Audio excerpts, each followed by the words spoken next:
O podcast Pro Bono é uma iniciativa do Observador e da Abreu Advogados.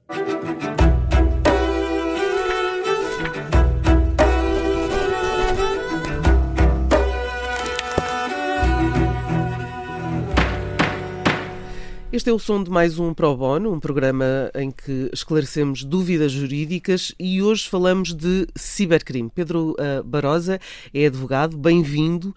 O que é exatamente o cibercrime contra empresas?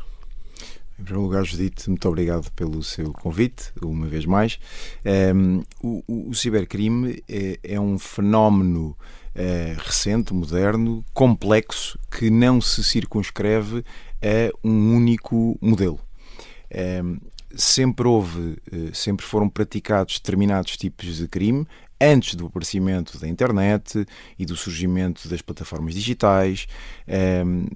O que aconteceu foi que o surgimento da internet veio dar espaço e campo de atuação para uma série de novas práticas ilícitas e que o próprio legislador foi acompanhando e prevendo, tipificando certo tipo de novos crimes.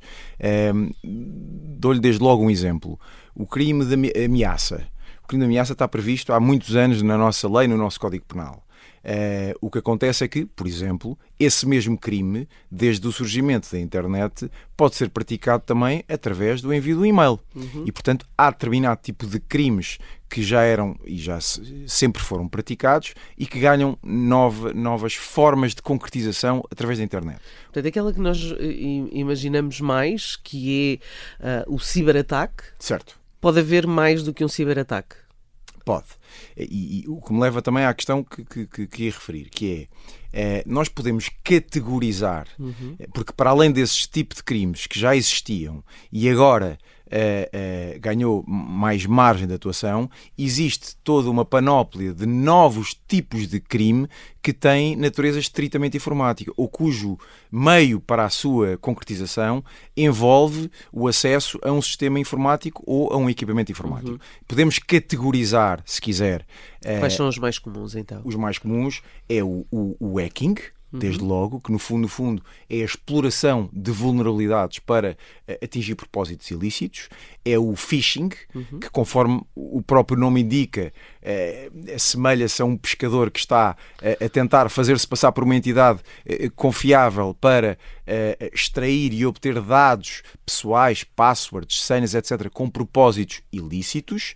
Existe também, por exemplo, o ransomware, cujo próprio nome indica, ransom resgate, que no fundo é um género de um software malicioso que é instalado num equipamento ou num sistema informático, que bloqueia, que trava o funcionamento dessa máquina ou desse sistema, e o autor da criação ou da implementação desse ransomware, desse malware, pede um resgate. No fundo é um género de uma extorsão informática para que bloqueaste a tua atividade, não tens acesso a uma série de elementos e informações, os teus clientes podem vir a ser prejudicados, paga-me um resgate.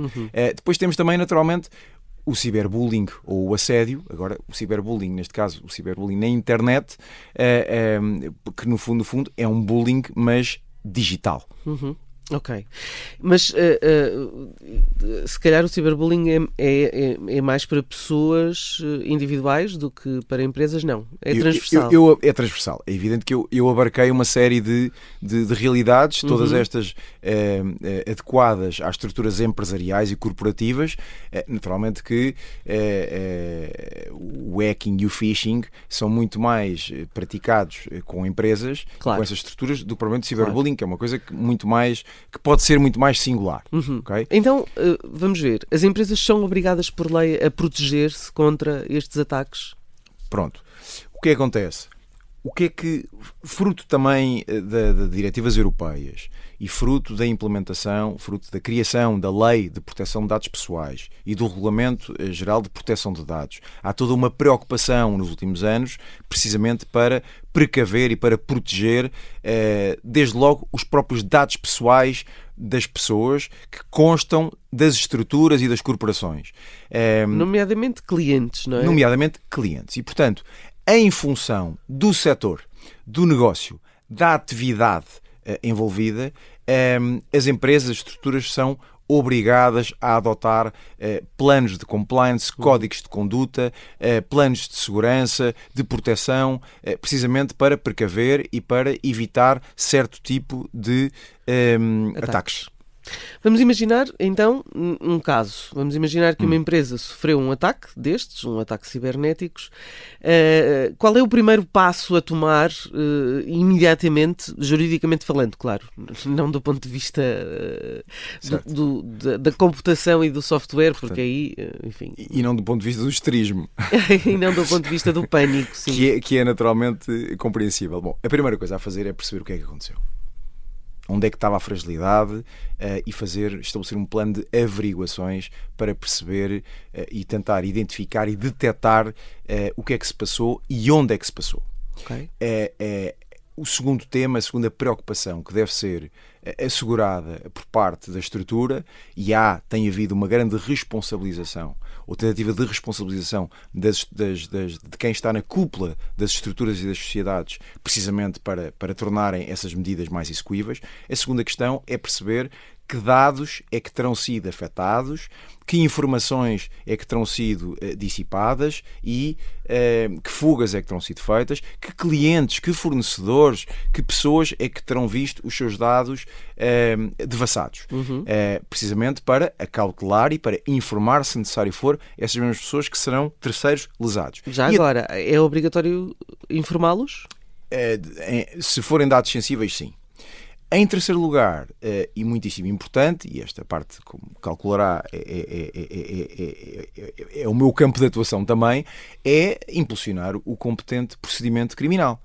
E, portanto, participar ao Ministério Público, à Polícia Judiciária. Enfim. E, neste caso, também há aqui uma chaveta que eu gostava de fazer, é que há algum tipo de crimes previstos na nossa lei que não têm natureza pública, isto é, são crimes de natureza semipública, o que significa que para que o Ministério Público possa espoletar uma investigação... Tem de haver uma queixa. Não é? Tem que haver a participação às autoridades. E, portanto, diria que, ponto número 1, perceber o que se passou e fazer uma avaliação onde é que está a fragilidade, onde é que foi detectado. Ponto número 2, avisar, informar os clientes cujos dados possam ter sido devassados. E ponto 3, explotar o competente procedimento criminal. E as empresas podem ser responsabilizadas judicialmente se forem vítimas de ataques? Não. Pela simples circunstância de terem sido vítimas de ataques, não podem, naturalmente, as empresas serem responsabilizadas judicialmente. O que pode ocorrer é, fruto da inércia, da negligência, da falta de prevenção, da falta de adoção de planos de compliance, de códigos de conduta, de sensibilização, de formação, de implementação de sistemas de segurança para detecção e proteção desses ataques. Ora bem, aí é que pode haver uma responsabilidade, designadamente judicial, mas designadamente contra a ordem nacional. Ora bem, por fim, é uma pergunta um pouco de lá para Alice, mas podemos dizer que os riscos aumentaram nos últimos anos para as empresas portuguesas? De uma forma geral, aumentaram para todos, não é?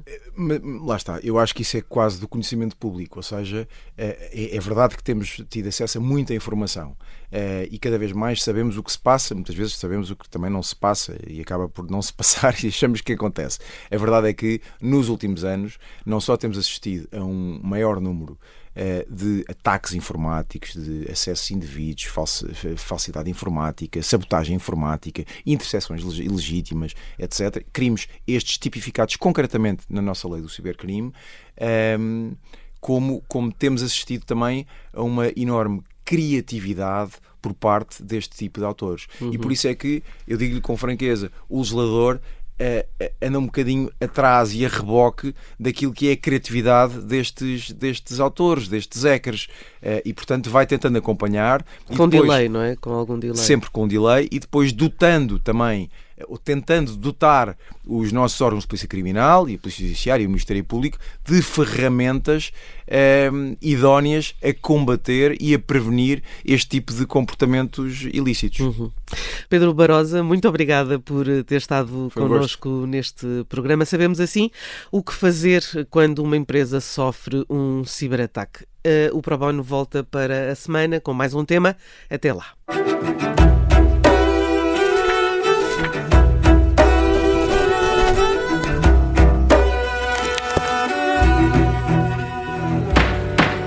O podcast Pro Bono é uma iniciativa do Observador e da Abreu Advogados.